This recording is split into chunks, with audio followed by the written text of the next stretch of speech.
Hey everyone, welcome back. Is Roblox stuck on loading screen every time you try to open a game on your iPhone?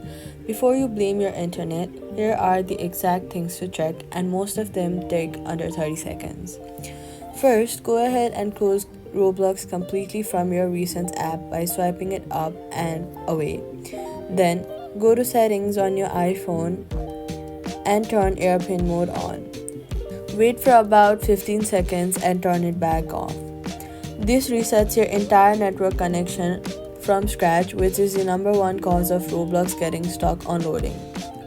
After turning the airplane mode back off, open Roblox and then try to open a game again.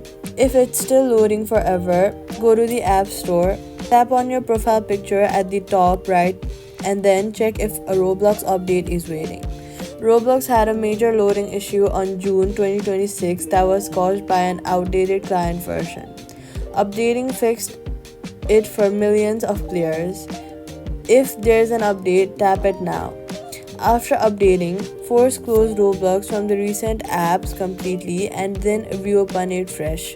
The game should load now normally. So, all you've gotta do is airplane mode to reset your network.